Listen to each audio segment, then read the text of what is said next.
اللهم صل على محمد وآل محمد. لا حول ولا قوة إلا بالله العلي العظيم. حسبنا الله ونعم الوكيل، نعم المولى ونعم النصير. بسم الله الرحمن الرحيم. الحمد لله رب العالمين، هو الأول وآخر وظاهر وباطن. الصلاة والسلام على أشرف الأنبياء والمرسلين، خاتم النبيين، خير خلقه، رحمة للعالمين، أبي القاسم محمد.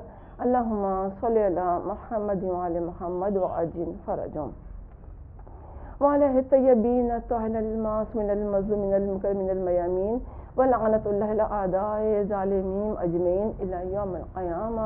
آمين یا رب العالمین، آمین. السلام علیکم ورحمۃ اللہ وبرکاتہ. آج ایک انتہائی اہم موضوع کا آغاز کیا جا رہا ہے. موضوع سخن ہے امت المعصومین علیہ السلام کی سیرت طیبہ کے بارے میں.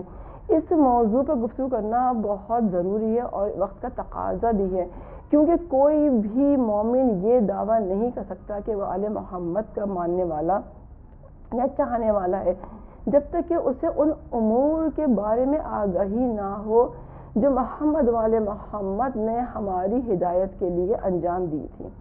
کیونکہ محمد والے محمد نے ہمارے دنیا میں پرامن رہنے کی خاطر جو قربانیاں دی ہیں، جو مشکلات اٹھائی ہیں، جو پریشانیاں برداشت کی ہیں اور بے انتہا مصائب اٹھائے ہیں، لیکن اب یہ سوچنا ہے کہ اللہ نے یہ ہستیاں دنیا میں بھیجنے کے لیے جو وسیلہ اختیار کیا وہ کون تھا.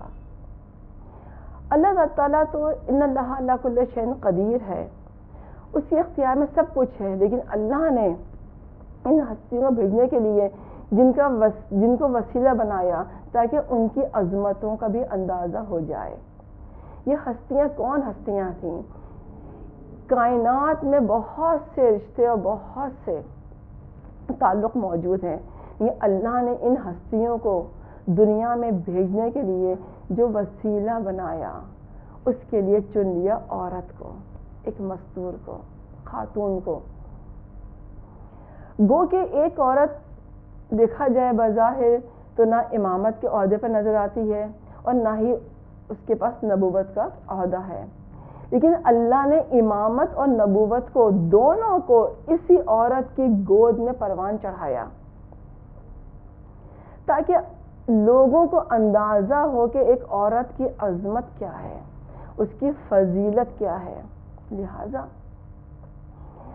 اب اور ہمیں یہ بھی معلوم ہونا چاہیے کہ کون سی ان تمام خواتین میں، ان تمام عورتوں میں وہ کون سی پاک و پاکیزہ مقدس بیویاں تھیں، خواتین تھیں جن کو پروردگار عالم نے پوری کائنات میں سے چن لیا ان معصومین کو دنیا میں بھیجنے کے لیے.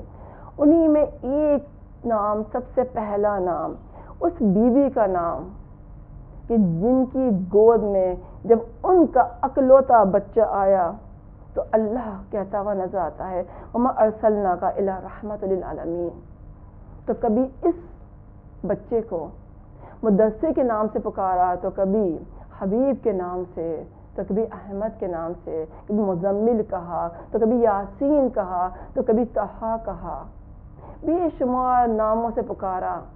جی ہاں، یہ نام ہمارے پیارے نبی حضرت محمد مصطفیٰ صلی اللہ علیہ وآلہ وسلم کا ہے.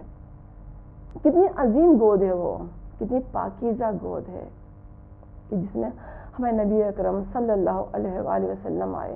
جی ہاں، ان کی والدہ ماجدہ بی بی آمنہ سلام اللہ علیہ، بی بی آمنہ سلام اللہ علیہ کی ولادت مکے میں ہوئی اور 76 سال قبل ہجرت سے، یعنی کہ 23 سال قبل عام الفیل سے.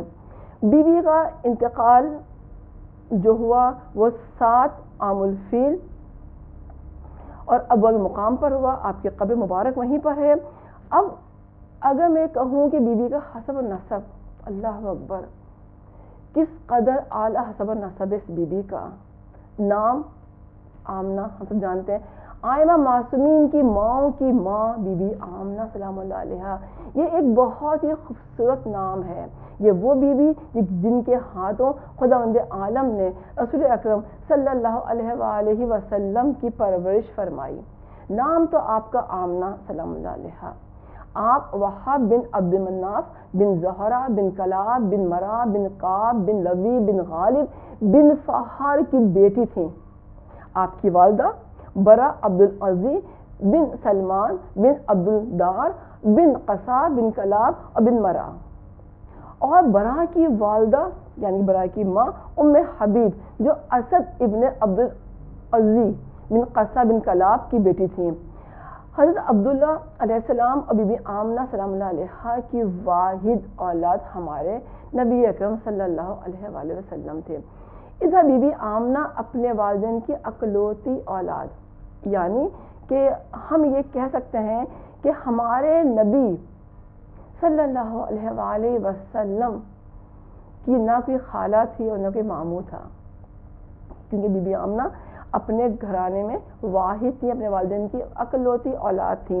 بی بی کی فضیلت و عظمت کا اندازہ صرف اسی بات سے لگا لینا ہی کافی ہے کہ جب عرب میں لوگ بیٹیوں کو زندہ دفن کر دیا کرتے تھے اور بیٹیوں کو ننگو آر سمجھا جاتا تھا، ایسے ماحول میں ایسی زمین پر بی بی آمنہ سلام اللہ علیہا اپنے قبیلے میں انتہائی محترم باعظمت قابل احترام شخصیت تھیں، اور خداوند عالم نے نہ صرف بی بی آمنہ سلام اللہ علیہا کو کردار کے حسن سے نوازا تھا بلکہ حسن جمال کی دولت سے بھی آراستہ کیا تھا۔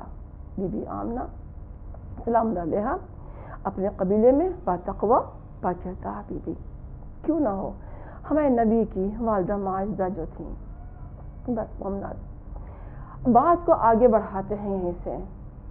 جب حضرت عبد المطلب کو اپنے بیٹے عبداللہ کی شادی کا ارادہ ہوا اور چاہا کہ اس کے لیے زوجہ لائی جائے، اپنے لیے بہو یا یوں کہوں کہ نبی کے لیے ماں کا انتخاب کیا جائے، اور ایسی مستور کو تلاش کیا گیا کہ جو جب ان کے گھر میں آئے تو ان کے قبیلے میں، ان کے خاندان میں، ان کے حسب و نسب میں مزید شرف کا باعث بن جائے۔ تلاش شروع ہوئی اور تلاش ہوتے ہوتے خاندانوں کو، قبیلوں کو، گھرانوں کی چھان بین کی گئی، اور آخر میں نگاہ ٹھہری تو کہاں جا کر قبیلہ زہرہ بنی وہب عبداللہ کے پاس۔ جناب عبد المطلب جناب عبداللہ کا رشتہ لے کے گئے، جناب عبداللہ ساتھ موجود تھے۔ جب رشتہ دیا ان کے والد کو، اور ایک روایت کے مطابق بی بی آمنہ سلام اللہ علیہا کے والد کا انتقال ہو چکا تھا، تو ان کے چچا کو رشتہ دیا۔ المختصر جب رشتہ دیا تو جناب عبداللہ کی جانب دیکھا جناب عبد المطلب علیہ السلام نے۔ جناب عبد المطلب نے کیا دیکھا کہ جناب عبداللہ علیہ السلام مطمئن ہیں۔ اس سے پہلے جب بھی کسی کے ہاں رشتہ جاتا تھا تو جناب عبداللہ کے چہرے پر ناگواری کے آثار نمودار ہو جاتے تھے۔ گویا جناب عبداللہ علیہ السلام نے اطمینان دلا کر چہرے سے یہ ثابت کیا کہ یہی وہ بیوی ہے جس میں نور نبوت کو منتقل ہونا ہے۔ اس سے پہلے بہت سے لوگوں نے شادی کی خواہش کی، قبیلے کے سرداروں نے اپنی بیٹیوں کے لیے، اور بہت سی خواتین چاہتی تھیں کہ جناب عبداللہ سے ان کی شادی ہو جائے، ان سے نکاح ہو جائے۔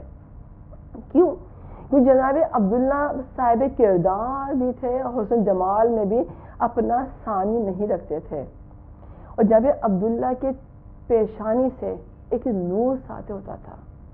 جو لوگ جانتے تھے کہ نور نبوت ہے، تمام خواتین یہ خواہش کرتی تھیں کہ نور نبوت جو ہے ہمارے اندر منتقل ہو جائے۔ یہاں تک کہ بہت سے یہودیوں نے بارہا آپ کو قتل کرنے کی سازش بھی کی۔ جب یہودی علماء نے بتایا اپنی قوم کو جو عبداللہ ہے اس کی جو پیشانی پہ یہ نور ہے، یہ نبوت کا نور ہے، آخری نبی کا نور ہے، یہودی دشمن ہو گئے۔ ایک دن جناب عبداللہ علیہ السلام شکار کے لیے گئے، اور شکار جب کرنے لگے تو یہودیوں نے ان کو چاروں طرف سے گھیر لیا اور ان پر حملہ کر دیا۔ جناب عبداللہ علیہ السلام نے کہا کہ میں تمہارا کیا بگاڑا ہے، تمہاری دشمنی کیا ہے مجھ سے، لیکن انہوں نے ان پر حملہ کر دیا۔ جناب عبداللہ بہت بہادر اور شجاع، انہوں نے ایک پتھر کا سہارا لے کر مقابلہ شروع کیا اور 4 یہودیوں کو قتل کیا، وہاں سے جہنم کیا۔ اتنے میں جناب وہاب یہ منظر دور سے دیکھ رہے تھے، وہ دوڑ کے جناب عبداللہ کی حمایت کے لیے آئے، ان کی مدد کے لیے آئے، لیکن انہوں نے کیا دیکھا کہ آسمان سے کچھ مرد اترے ہیں اور انہوں نے ان یہودیوں کے ٹکڑے ٹکڑے کر دیے۔ یہ واقعہ دیکھ کے بڑے حیران ہوئے اور جا کے جناب عبدالمطلب کو بتلایا کہ تمہارے بیٹے کے ساتھ یہ ثانیہ ہوا ہے۔ جناب عبدالمطلب علیہ السلام آئے اور اپنے لال کو، بیٹے کو دیکھا، سینے سے لگایا، پیار کیا، اللہ کا شکر ادا کیا۔ یہی رشتہ تو گیا تھا بی بی آمنہ کے پاس، اور جناب عبداللہ نئے نہیں تھے جناب وہاب کے لیے۔ المختصر جب رشتہ دیا تو کس کو انکار ہوگا ایسا رشتہ کرنے پر، کیونکہ جناب عبداللہ، میں نے کہا نا ابھی کہ کردار میں اور حسن جمال میں اپنا ثانی آپ تھے۔ کوئی بھی قریش میں جوان ہو، بوڑھا ہو یا بچہ ہو، جناب عبداللہ کے مقابل نہیں آ سکتا تھا۔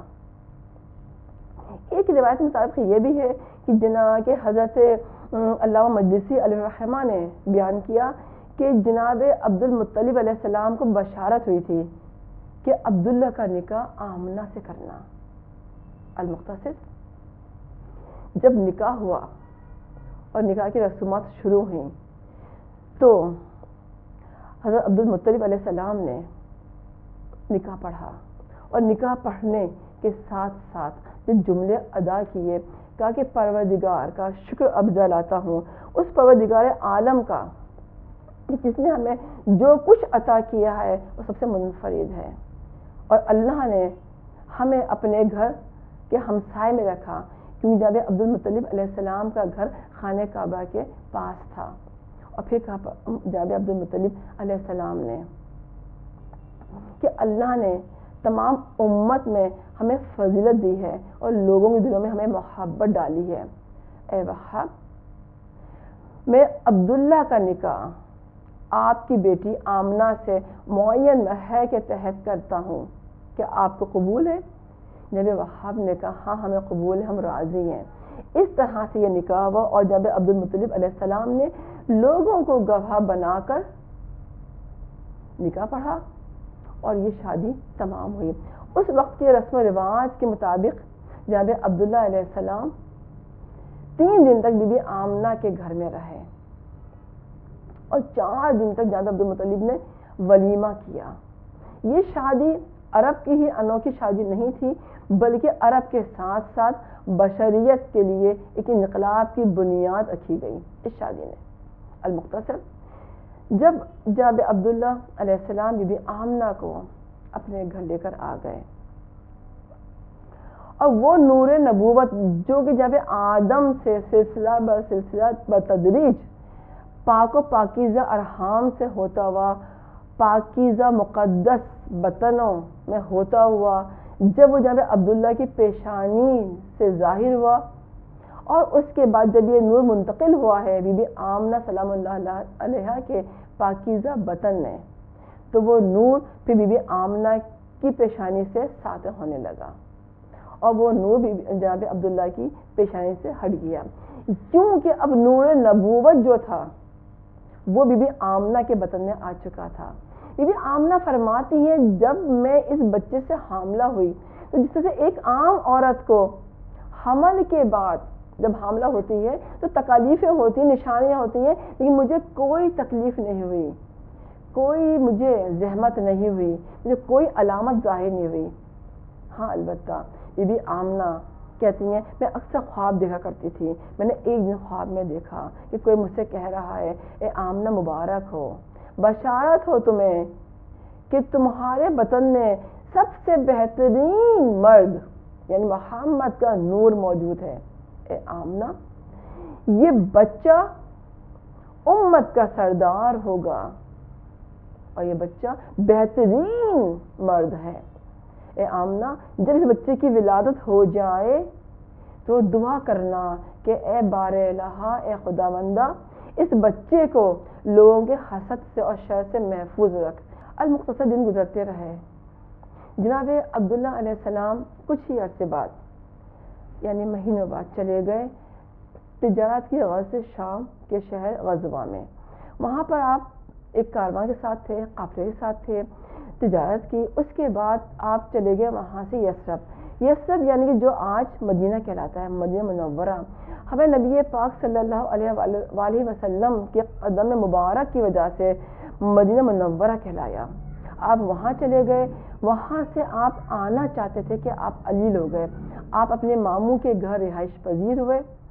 آپ وہاں سے چاہتے تھے کہ واپس آ جائیں لیکن آپ وہاں بیمار پڑ گئے. ادھر یہاں بی بی آمنہ سلام اللہ علیہا اور جناب عبد المطلب علیہ السلام انتظار کرتے ہیں کہ کارواں واپس آئے لیکن کارواں واپس نہیں آیا. جب کارواں واپس آیا تو دیکھا جناب عبد المطلب علیہ السلام نے کہ عبداللہ اس میں نہیں ہے اور بی بی آمنہ بھی دیکھ رہی تھی کہ کارواں میں قافلے میں جناب عبداللہ نہیں ہے جو کہ ان کے شوہر تھے. بی بی آمنہ کو بہت دکھ ہوا, افسوس ہوا. پوچھا کہ کہاں ہے عبداللہ تو پتہ چلا وہ بیمار ہیں اور مدینے میں ہے. جیسے ہی سنا کہ عبداللہ قلیل ہے جناب عبد المطلب نے اپنے بڑے بیٹے حارث کو بھیجا اور کہا جا بھائی کی تیمارداری کرو, خبر گیری کرو. جناب حارث گئے اپنے بھائی کے پاس اور لے کے آنا چاہتے تھے واپس مکے. لیکن کیا ہوا کہ آپ اتنے علیل ہوئے کہ آپ دنیا سے کوچ کر گئے. اللہ تعالیٰ کو شاید کچھ اور ہی منظور تھا کہ جو دنیا میں بچہ آئے, آخری نبی آئے جس پر نبوت ختم ہو, وہ یتیم پیدا ہو. لہذا جب انتقال کی خبر سنی جناب عبد المطلب نے, بی بی آمنہ نے بہت غمزدہ ہوئے, دل سوز ہوئے. بی بی آمنہ تو کائنات تھی کل. بڑی خوش تھی بی بی آمنہ اس شادی پر, کیونکہ آپ جانتی تھیں کہ ہر عورت, ہر لڑکی تمنا کرتی تھی عبداللہ سے شادی کرنے کے لیے. بہت خوش و خرم زندگی گزار رہے تھے. لیکن اللہ کا تو کچھ اور ہی منظور تھا. امتحان تھا بی بی آمنہ کا. بی بی آمنہ نے اللہ کی مرضی کے آگے سر تسلیم خم کر دیا. دن گزرتے رہے. جب اللہ کے نبی دنیا میں آئے تو بی بی آمنہ اس وقت کچھ ملول تھیں, افسوس کر رہی تھیں, چاہتی تھیں کہ میں جا کر حضرت عبد المطلب کی بیٹیوں کو بتاؤں کہ ایک دم کیا دیکھتی ہیں کہ باتیں کرنے کی آوازیں آ رہی ہیں اور ایسی خوش لہن آوازیں کہ آپ کو بہت سرور حاصل ہوا. اب جو دیکھا اپنے دائیں بائیں تو کیا دیکھا کہ آپ کے دائیں 2 خواتین کھڑی ہیں. پوچھا کہ کون ہیں آپ؟ تو ایک نے کہا میں آسیہ ہوں اور دوسری نے کہا کہ مریم مادر عیسیٰ ہوں میں, ہم تمہاری مدد کے لیے آئے ہیں. کچھ فرشتے ملائکہ وہاں موجود تھے. بی بی آمنہ کہتی ہے مجھے کچھ نہیں پتہ چلا کیا ہوا کہ ایک دم نور ہی نور پھیل گیا اور ایسا نور ساتے ہوا.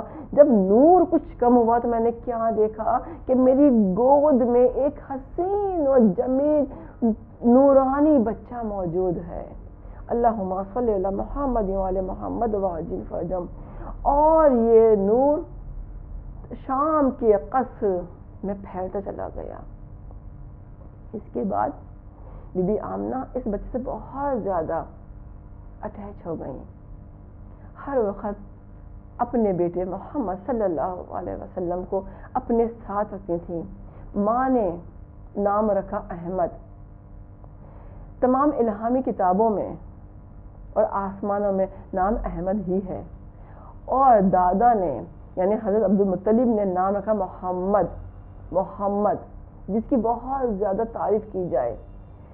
اللہ کا ایک نام محمود بھی ہے, محمود جس کی حمد کی جائے.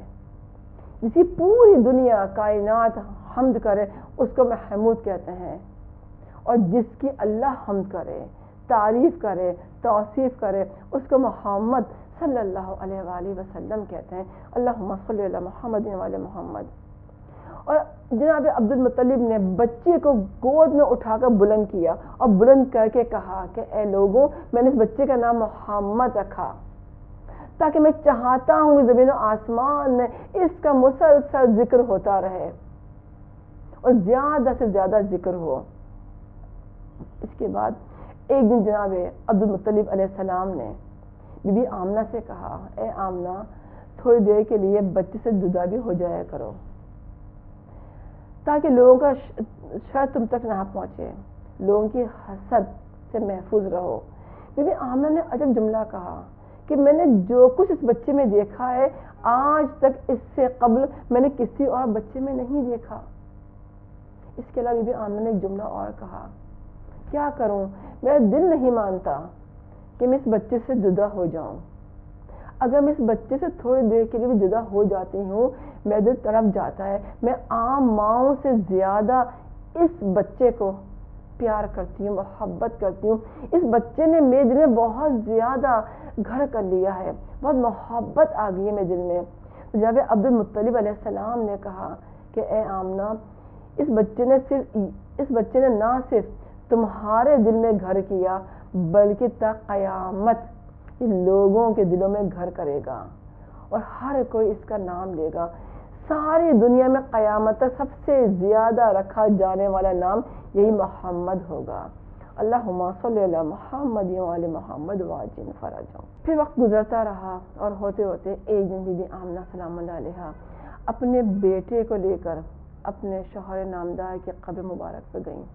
اس سے پہلے آپ مدینے گئیں، اب مدینے سے واپس آ رہی تھیں کہ مکے پہنچیں اور اپنے بیٹے یعنی کہ ہمارے نبی پاک حضرت محمد مصطفیٰ صلی اللہ علیہ وآلہ وسلم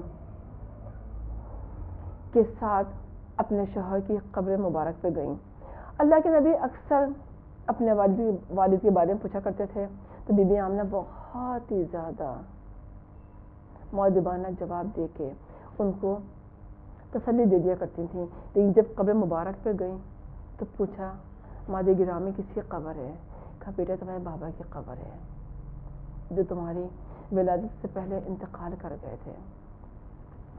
اللہ کے نبی نے گریہ کیا، بی بی آمنہ نے گریہ کیا، واپس آ رہی تھیں مکے کی جانب کے راستے میں جو مقام مدینہ اور مکے کے درمیان مقام ابوا، وہاں آپ کی طبیعت خراب ہوئی، آپ قلیل ہوئی اور وہیں آپ کا انتقال ہو گیا۔ بی بی آمنہ سلام اللہ علیہا دنیا سے رخصت ہو گئیں اور اپنے کم سن بیٹے کو یتیم چھوڑ گئیں۔ ہم نے دیکھا کہ بی بی آمنہ نے کس قدر مصائب اور مشکلات کا سامنا کیا، لیکن اللہ نے کتنی بڑی امانت اور کتنی بڑی ہستی کو بی بی کی گود میں دیا۔ جب اللہ کے نبی کو دنیا میں بھیجنے کا اللہ نے ارادہ کیا اور کائنات پہ نظر ڈالی تو بی بی آمنہ کا انتخاب ہوا نگاہ قدرت میں۔ بی بی آمنہ ایک عورت، نبوت کو گود میں پروان چڑھایا، نبوت کی حفاظت کی، کیونکہ عورت ایک ایسا کردار ہے جو اللہ نے اس میں ایسی خصوصیات رکھی ہیں کہ یہ ہر وہ کام کر سکتی ہے جو کوئی اور نہیں کر سکتا، کیونکہ عورت میں جذبہ بہت زیادہ ہوتا ہے۔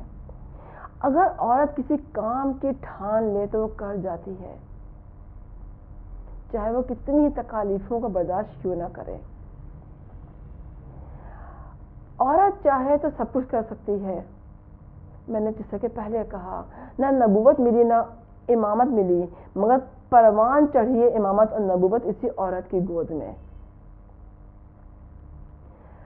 مجھے یاد آ رہا ہے ایران کا انقلاب، جب آیت اللہ خمینی علیہ الرحمہ کو جلا وطن کیا گیا اور آقا جا رہے تھے تو ایئرپورٹ پہ ایک صحافی نے پوچھا، بے شمار لوگ موجود تھے، مجمع تھا لوگوں کا، خداحافظ کرنے کے لیے آئے تھے، خواتین، مرد، بچے سب موجود تھے۔ تو کسی صحافی نے سوال پوچھا، آغا آپ تو جا رہے ہیں، اتنی شہادتیں ہو گئی ہیں، اتنا کام آپ نے کیا، مگر آپ تو اب جا رہے ہیں، اب یہ انقلاب کون لے کے آئے گا، اب یہ انقلاب کیسے برپا ہوگا؟ تو آیت اللہ خمینی نے کچھ نہیں کہا، صرف ایک جملہ کہا اور اشارہ کیا ایک چھوٹے نومولود بچے کی جانب کہ یہ انقلاب لے کر آئے گا۔ کیا مطلب؟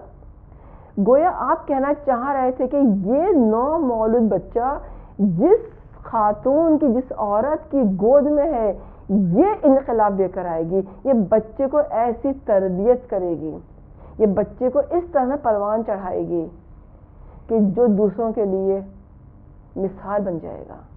اور وہی ہوا۔ ہمیں اسلام میں بہت ساری خواتین نظر آتی ہیں کہ جہاں مردوں کا کام ختم ہوا تو عورتوں کا کام شروع ہو گیا، اور عورتیں اپنی جان کی بازی پہ کھیل گئیں، لگا دی جان کی بازی، اپنی جان پہ کھیل گئیں، نہیں فکر کی اپنی جان کی، نہیں فکر کی اپنی اولاد کی، نہیں فکر کی اپنے گھر کی، بس قربانیاں دینا شروع کر دیں۔ میں اگر یہ جملہ کہوں تو غلط نہ ہوگا، عورت نام ہے قربانی کا، جذبے کا، جہاد کا۔ بس مجھے یہی کہنا ہے کہ تمام خواتین کی ذمہ داری ہے، کیونکہ عورت الہی امین ہے، امانت دار ہے ان تمام کاموں کی، ان تمام بچوں کی جو اسے گود میں پلتے ہیں، پروان چڑھتے ہیں، اور جو کام ادا کرتی ہے، انجام دیتی ہے۔ اسی لیے عورت کو امین الہی کہا گیا۔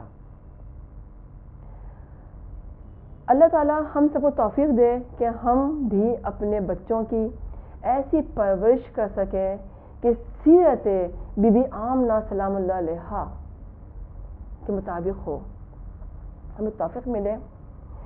بس ایک جملہ اور کہنا چاہوں گی، جب بھی کوئی مومن کسی مشکل میں پریشان ہو جائے، خاص کر رزق کے حوالے سے، جاب نہیں ہے، رزق میں تنگی ہے، پریشانی ہے، وہ صرف ایک کام کرے، 2 رکعت نماز ادا کرے مثل فجر کی طرح، بس پہلی رکعت میں الحمد کے بعد 3 دفعہ سورہ کوثر، اور دوسری رکعت میں سورہ الحمد کے بعد 3 مرتبہ سورہ فلق اور 3 مرتبہ سورہ ناس پڑھے، اور صبح کی فجر کی نماز کی طرح تمام امور انجام دے، اور سلام پڑھنے کے بعد یہ 2 رکعت نماز ہدیہ کر دے حضرت محمد مصطفیٰ صلی اللہ علیہ وآلہ وسلم کو، اور ایک جملہ کہے کہ مولا، میرے آقا، میرے نبی خاتم الانبیاء صلی اللہ علیہ وآلہ وسلم، یہ 2 رکعت نماز میں